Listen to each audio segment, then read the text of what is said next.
তোমরা কে কে মৌরলা মাছ খেতে ভালোবাসো বলো তো? সত্যি কথা বলতে আমি কিন্তু অত ভালোবাসি না, কিন্তু মা এমনভাবে এই রান্নাটা করে দিয়েছে যেটা খেয়ে রীতিমতো আমার হাত চেটে খেতে হয়েছে। তোমরাও জানতে চাও তো এরকম সুন্দর মৌরলা মাছের রেসিপি?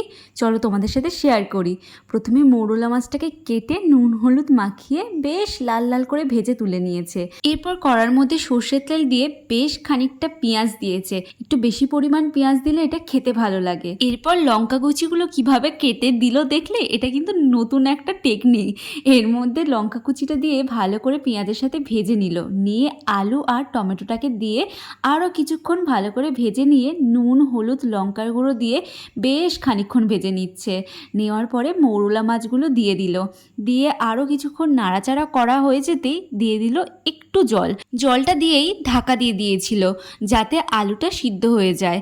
এরপরে জলটা যখন শুকিয়ে গেল আর আলুটা সিদ্ধ হয়ে গেল, তারপরে একটু নেড়েচেড়েই নামিয়ে নিল মৌরলা মাছের পেঁয়াজ দিয়ে ঝাল চচ্চড়ি। ওহ, কি দারুণ দেখতে লাগছে! যেরকম সুন্দর দেখতে লাগছে, খেতেও সেরকম টেস্টি হয়েছিল। তোমরাও বাড়িতে অবশ্যই এই রেসিপিটা ট্রাই করো। খুবই অল্প কিছু ইনগ্রিডিয়েন্টস দিয়ে তো বানানো দেখলেই যারা মৌরলা মাছ খেতে ভালোবাসো তারা তো খেতে পছন্দ করবেই, আর যারা খেতে ভালোবাসো না তারাও হাত চেটে খাবে, এটা গ্যারান্টি। আমি তো খেয়েছি, আমার দারুণ লেগেছে।